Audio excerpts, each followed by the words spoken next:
Hi, I'm Hannah Wallace and you're watching FinextraTV at Sibos. Today we're talking about how Covid-19 has shaped fintech trends, and to help us through the topic is Andrea Melville, Head of Commercialisation for Lloyds. So Andrea, thank you very much for joining us today. Thank you for having me. No problem at all. So these are, of course, turbulent times, not least of all for the UK business community, which I'm sure many will be joining me in pointing out this week. But I want to hear a bit more about your perspective. What have been the major challenges with keeping business flowing, do you think? And let's start there. So, I think at the start of the pandemic, so I think we've gone through a variety of different phases, but at the start of the pandemic, it was really around liquidity. And making sure that businesses had liquidity and understood their obligations, what could be stopped, what could be paused, those sort of things. As we've progressed further through the crisis, it's definitely been around working capital, managing risk and building resilience. And for us, there's also been a huge element around home working. So getting our business to a position where it can be home working, which is hardware, laptops, monitors, desks and chairs, but also the people challenge. So, accepting that different people are going to be experiencing the pandemic in different ways, making sure we understand what sort of flexibility those people who work for us need. And it's the same side for the businesses that we support as well. So they've had to move a lot of their operations either to a digital arena or a home working arena. So there's been a huge amount which has been around sort of adjusting to these new ways of working. Sure.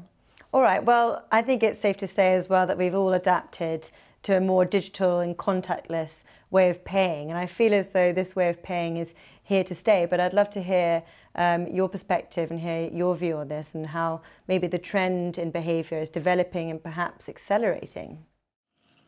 Yes, so definitely. So the Lloyds Bank Digital Index shows that since the lockdown began within the UK, there's been a 51% uplift in registrations for online banking, with key growth areas being those traditionally seen as late or low adopters. And for age segments above 50, adoption has shown a material uplift. So if we look at online debit card transactions, they're up from 20% to 40% year to date. And Lloyds, we're in a unique position because we see a third of all UK payments. And we see the use of cash already in decline has fallen sharply. And our data on cash withdrawals shows a fall of 50% within days of the lockdown. And the usage has remained at these reduced levels. So we've seen a growth in card not present and in contactless payments. And we're going to see a continuation of these type of behaviours continuing. So a continuation in this flight to digital, with businesses hoping to remove unnecessary manual processes and handoffs, particularly given the possibility of an extended period now of working at home, or just the need to have socially separated teams. And we're seeing people embracing new payment options. So that could be things like QR codes. I'm sure you've been to a restaurant over the last period and seen QR codes becoming much more prevalent within the UK high street, but also pay by URL and open banking, all of these things which are really essential to help unlock distanced payments. So as the pandemic underlines the importance of digitalisation even more, does it also then drive a greater demand for new services and products, like you say? Because some say banks in the past have maybe been a little bit slow to innovate in this area, so surely now is an opportunity to change. What do you think? So, I think that we've had a very strong focus on innovation, and I think that that focus will continue.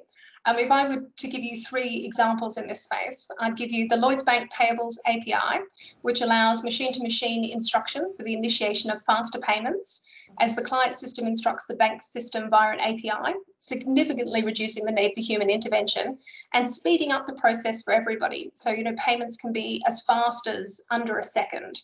And it gets used in a variety of different circumstances. We've got a healthcare provider who's using it at the moment with a 9,000 strong workforce, and it's allowing their workforce to get paid the day that they earn or the day that they work, rather than waiting for a monthly payday. We've co-created this with a lot of clients coming into the lab, and it's a fantastic value proposition because what it does is it allows our clients to remove friction within their processes and to create solutions for their customers which really delight. And to date, we've made over £1 billion in payments through the Payables API. And in this space, there's also the Asset Finance Broker API, which is allowing brokers to connect much faster into the systems, and a trade tracker API, which is giving people real-time progress updates or status updates on where their trade deals are at. So there are a couple of examples of innovation, but I agree, like, we need to constantly be ensuring that we are evolving and innovating. And for us, we need to do more to deliver at speed, but about a third of all of our change is delivered through agile methodologies, and we're on track for this getting to 50% by year end. But the key for us is to balance providing services in real time for customers who are using us now, whilst also transforming. So, there is an element of sort of walking whilst chewing gum, if you will, but it's also about relentless incrementalism. So making sure that we're constantly evolving and improving all of our processes, so that, we're offering something that is best in class for customers and clients. Sure. Some pretty impressive stats there and a good analogy, I think. So I'd love to hear, what kind of impact is this going to have on the bank and fintech community as a whole then? Because it sounds as though collaboration between the two is going to become even more crucial than ever. Is that right? Yes, definitely. So working with fintech communities, working with partnering more generally is incredibly important to us. We see partnering as a way for us to save time. It allows us to leapfrog. It creates a lower cost to anything that we need to learn.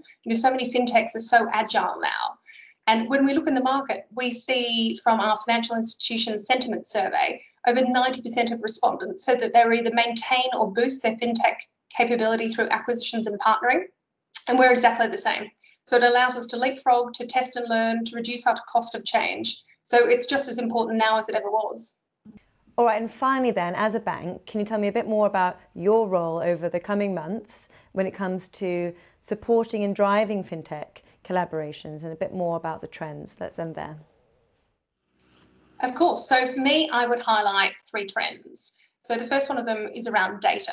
So the disruption and continued uncertainty of the pandemic has really underlined the importance for businesses in having rich operational insight. And this is not just the businesses we serve, but it's us as a business as well. So making sure that we have access to real-time, relevant information that we can turn into actionable insights is hugely important.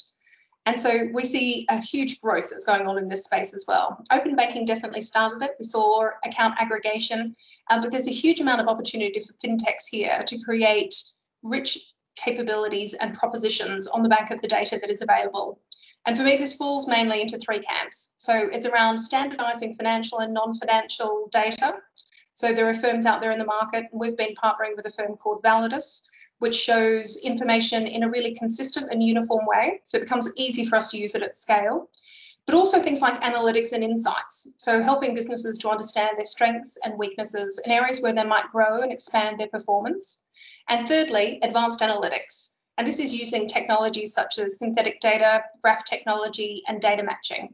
We're a custodian of a substantial amount of data. So security, consent, and ethics are really key in this space. The second trend I would touch on would be on APIs. They're all about creating connection. And so there is so much potential within this space. We can envisage a future with automation across key treasury activities such as balance and statement retrieval, sweeping, FX hedging. And open banking has accelerated adoption by APIs by addressing pain points that are being or could be helped by a greater access or analysis of people's own banking data. And finally, partnering. And we've touched on this a lot through the interview, but for me, partnering is hugely important because businesses don't need to build everything themselves. There are some fantastic partners out there that people can work with. So continuing down that stream and making sure that we're finding the right partners for us to help create fantastic propositions for our clients is hugely important for us over the next short period. Brilliant. Well, amongst all the doom and gloom that the pandemic has put on the industry, some really exciting trends to be keeping an eye on there, and I look forward to seeing how they develop further down the line. But Andrea, for now, we'll leave it there. Thank you so much for calling in and sharing insights. It's been really good. Thank you. No, thank you for having me. Nice to see you again. Hope to see you next year in Singapore. Have a good one.